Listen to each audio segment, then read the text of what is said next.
A century ago, the journalist and scholar HL Mencken was known as the Sage of Baltimore. And he's having something of a resurgence on the internet these days as Donald Trump has risen to the point of being the Republican nominee for president. Mencken seemed to be almost prophetic in a satirical quip he published in the Baltimore Sun in 1920, in which he said, "As democracy is perfected, the office of president represents more and more closely the inner soul of the people. On some great and glorious day, the plain folks of the land will reach their heart's desire, and the White House will be adorned by a downright moron."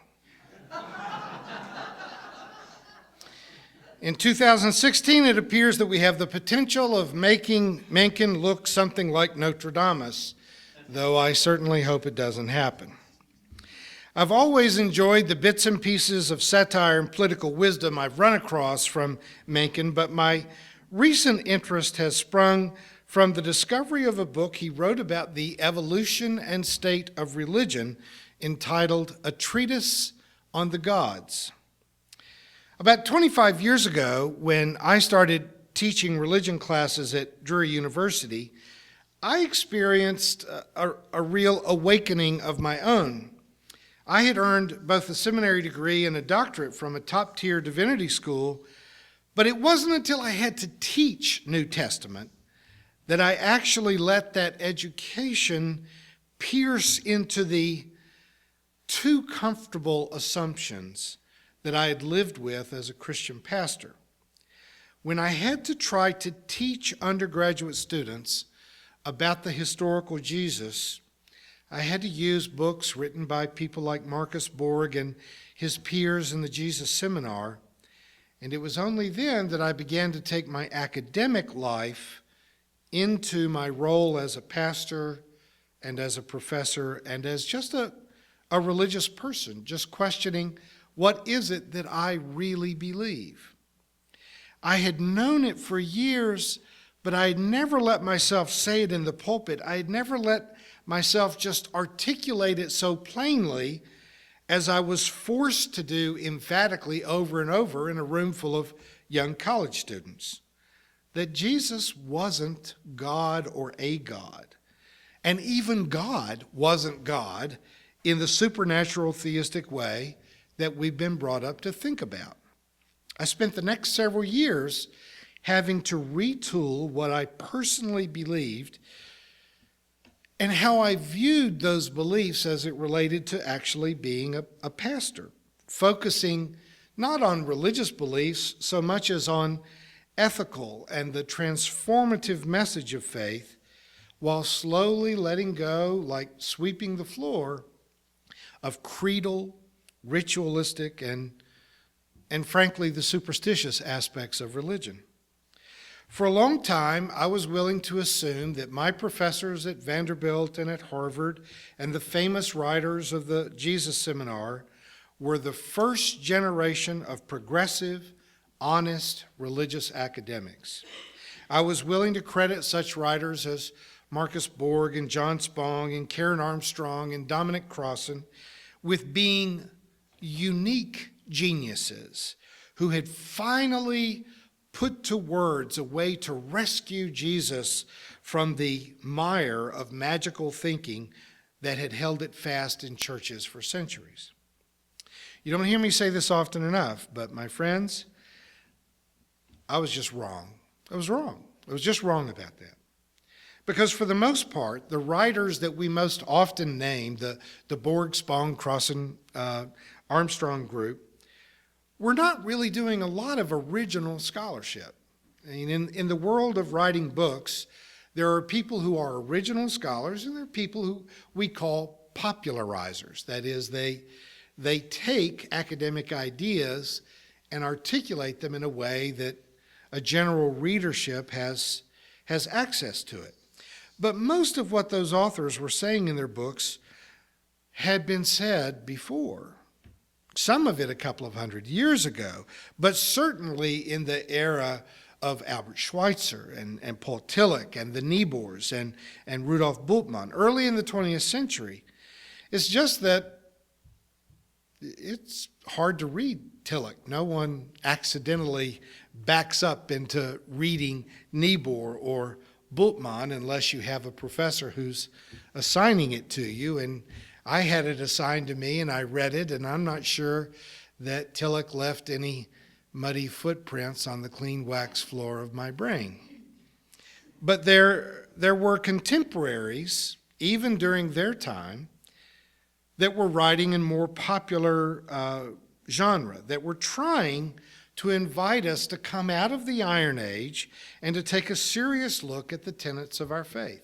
What happened in the French Revolution, when they rejected the authority of the Catholic Church and a lot of the magical claims of religion, was happening in the United States in the early part of the 20th century. Our provocative and progressive wisdom lesson today is a quote from not a theologian, but a poet, Archibald MacLeish, early in the 20th century, writing in a way that was challenging the very nature of dogmatic religion.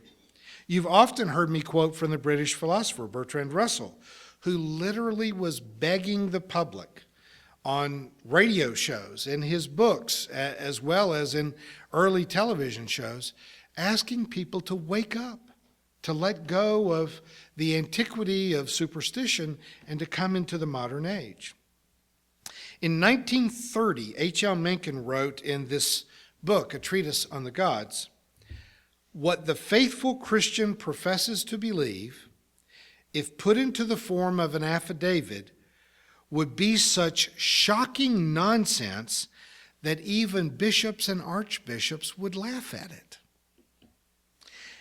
Now, Mencken carefully, with painful clarity and a lot of good humor, I mean, it's an enjoyable book to read, describes the evolution of religion from its roots in primitive superstitions and in the magical thinking of children. And he published it in 1930 when our grandparents were adults and could have read it. It was available to them. These insights were not foreign or only locked up at Union or Exeter or Harvard or Yale or Princeton. It was in print, in newspapers, and available. So why did these insights remain hidden in the fog of magical religious beliefs? I believe that many such helpful and thoughtful works were largely hidden from public view for the same reason that Mark Twain's book about religion was not published until 50 years after his death, at his request. Mark Twain wanted to be sure that his heirs were able to make money off of Tom Sawyer and Huck Finn for a generation or two before his religious views were published. And by the time they were published, they didn't get much attention. The priests and pastors whose livelihood and authority depended upon the deception of superstition obviously fought against the Enlightenment, as we saw in the Great Monkey Trial when Darwin was first being read.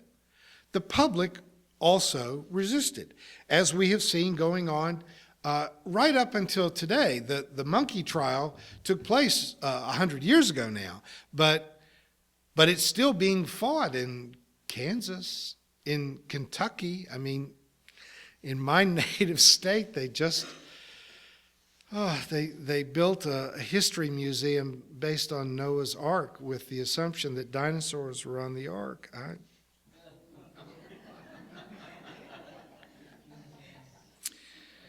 But there was a huge revival movement in the United States following World War II. And while the generation following the Great War saw religion losing its footing in Europe, I mean, fewer and fewer people were going to church in Europe, there was a big revival in the United States that was empowered by the spread of radio and then TV. And finally, the reason there were not mega churches back then is the technology necessary to have a jumbotron and the kind of speaker system necessary to support a mega church only came into existence commonly in the last 20 or 30 years. I don't know why Americans reacted so differently to the losses and the grief experienced in World War II than than the Europeans or even the Japanese and the Germans didn't turn to religion after World War II. But where they became increasingly disillusioned with religion, Americans tended to forget their Archibald MacLeish, their Niebuhrs, their Tillich. They swept aside the HL Menckens of the world and returned with amazing enthusiasm to traditional hardcore Christian religion, which you could say that the Protestant Reformation itself was a rejection of the magical thinking of the Roman Catholic Church. But within a generation of Luther's life, Luther himself, they went right back to the same beliefs, just rejecting the authority structure. If you went to a Missouri Synod Lutheran church right now, today, you wouldn't be able to tell much difference between that church and a conservative Catholic church. That even after the Reformation, people went right back to it. And that happened for people in America. While there was a lot of intelligent conversation around Darwin's theory of evolution and biblical critical movement and a lot of stuff being published, even right here in Missouri, the Niebuhrs were from Missouri. But that all got quashed in the revivals that took place after World War II. Right now, 21st century, 2016, more than half of Americans believe in the literal existence of angels. Now, we think of Islamic countries as being full of radical religious fundamentalists, but a larger percentage of Americans believe in angels than does the population of Saudi Arabia or of Egypt. In fact, a much larger percentage of Americans believe in angels than believe that global warming is real. There are more Americans who believe in UFOs and ghosts than believe that global warming is real.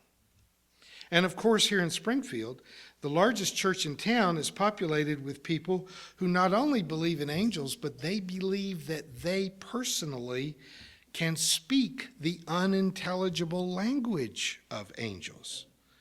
Now, if you go to a Star Trek convention and you meet someone dressed as a Klingon who is speaking Klingon, that person probably, maybe not in every case, but probably knows they're just joking, that it's not real. But at our own local Six Flags Over Jesus, right now, there are people waving their hands in the air and speaking gibberish and telling themselves that it is the language spoken by angels. And more sobering for me, when they leave that church, they will return to teaching in our public schools, broadcasting on our news stations, and some of them will take their place on the bench at our city council. Is it just me? Or do you agree that teachers and political leaders and medical professionals should have a basic and reliable orientation to reality? I mean, maybe I'm being harsh about this. People have a right to belong to whatever religion they want to, but if someone's going to put a scalpel on my abdomen, I want to know that they weren't speaking in tongues the day before. I want to know that they have a commitment to reality and to science that trumps their belief in a flat earth. And if we are indifferent about this, is it any wonder how hard it is to get the United States to do anything about global climate change, about renewable energy, about sustainable building, or about mass transit? If the decisions are being made by people that are either waiting for the UFOs to come back to Arizona or are speaking in the language of angels, then we end up with these lengthy battles at city council meetings debating in a city where over half of our children are on free and reduced lunches and where children are growing up in poverty without adequate medical care, but our city council is debating whether a woman can expose the underside or the side of her breast in public. And one of our city councilmen, who was clearly bottle fed, I don't want to go too Freudian on this, But for a young man to be so terrified at the prospect of seeing a nipple that he can single-handedly make our entire city look to the world like we're Darwin's waiting room. Something is wrong. Religion at its roots, the better part of religion, at the core of religion, it's not about beliefs, it's not about creeds, it's not about rituals, it is about conduct. It's not orthodoxy, it's orthopraxy. It is about becoming a better person. It is about not believing that Jesus bodily came out of the tomb 3 days after he died and shot up to heaven like a jet taking off, which, by the way, even if he was leaving at the speed of light, he would not only not be in heaven yet, he would still be in the Milky Way galaxy in all the time that poor man has been shooting through space. It is the heart of religion is about a courageous, philosophical search for meaning and reality. Our faith should challenge our penchant for violence. Our faith should challenge our passive way in which we go to war for no apparent good reason, or our indifference to the poor and the addicted who live all around us. That we spend money on warehousing addicts in prison instead of spending money on treatment facilities that would restore them not only to a decent life, but to paying taxes. I mean, if we spent the money on treatment that we spend on prisons, we would have a much larger and healthier economy. Our faith should make us want to live lives that are congruent with what we say our core values are. But frankly, right now in the political scene, the fake hair and spray-on tans of politicians becomes emblematic of the falseness and irrationality of most of our nation's religion. We can be better than that. And I don't think we should be forced to settle. As Mencken discusses in some detail, when you are an infant, you cannot distinguish between yourself and others. A baby in the crib can't tell the difference between themselves and the crib or their toys. When a little girl hears her mother singing to her, the baby girl thinks that it's her voice. She doesn't know that it's coming from someone else. A little boy with a rattle in his hand assumes he is making that noise, that he and the rattle are one. But as soon as a child is able to distinguish themselves from other things, then they assume that all other things are as sentient as they are. In the same way that if a puppy backs into a rose bush and is pricked by a thorn, the puppy will turn around and bark at the rose bush as if the rose bush did it on purpose. Children will think that their stuffed animals and their dolls are actually alive and have thoughts and feelings. That's why the Christmas play... No. The one with the moving the Nutcracker, sweet. That it's based on the fact that children constantly fantasize that their dolls are actually alive. You see a little girl talking to her doll and clutching her doll close to her because she really believes that it is a person. If they're 5 years old, you accept that as normative. If they're 15, we're starting to go visit doctors. But at a very early age, children can't tell the difference between a cartoon and a real person. They watch a Disney animated film, and they could not tell you that Ilsa is not actually a person. All of these, then, are precursors that set us up to believe in a religion that personifies all of nature, that assumes that things happen in the world because there are gods or a god behind it. Ancient people believed that the sun was a god.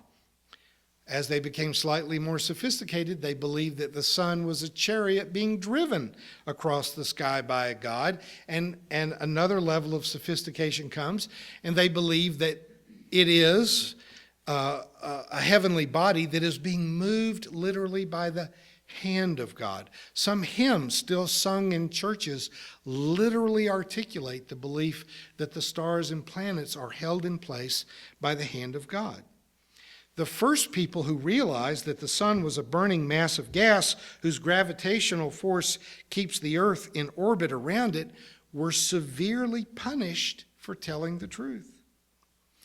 When I published in our local paper that the stories of Noah and Jonah are not historical and that Jesus was not divine, the local Baptist director of the Baptist Greene County Association published a letter in the newspaper saying that it should be illegal for us to call ourselves a Christian church because somehow we are militating against the brand of Christian because we don't believe in magic.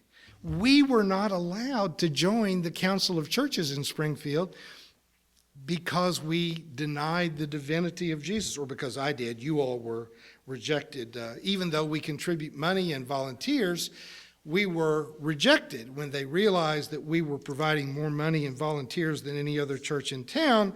They offered to let us join, and I said to Mark Struckoff, the director at the Council of Churches, I'd like for you to come out here and explain to the church why we should join, and he doesn't want to come here.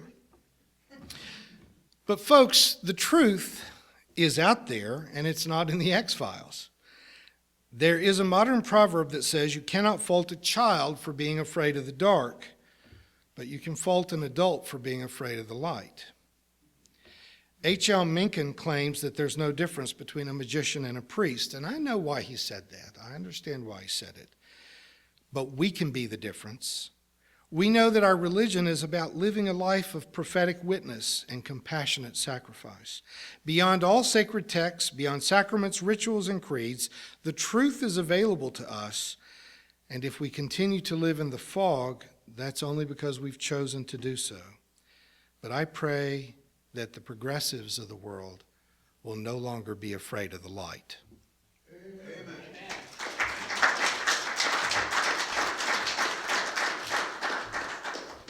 You have been watching a progressive Christian video from the Community Christian Church of Springfield, Missouri. We encourage our viewers to donate to our efforts in feeding the homeless and hungry of our community. Write to us at Rev. Dr. Ray at AOL.com for more information.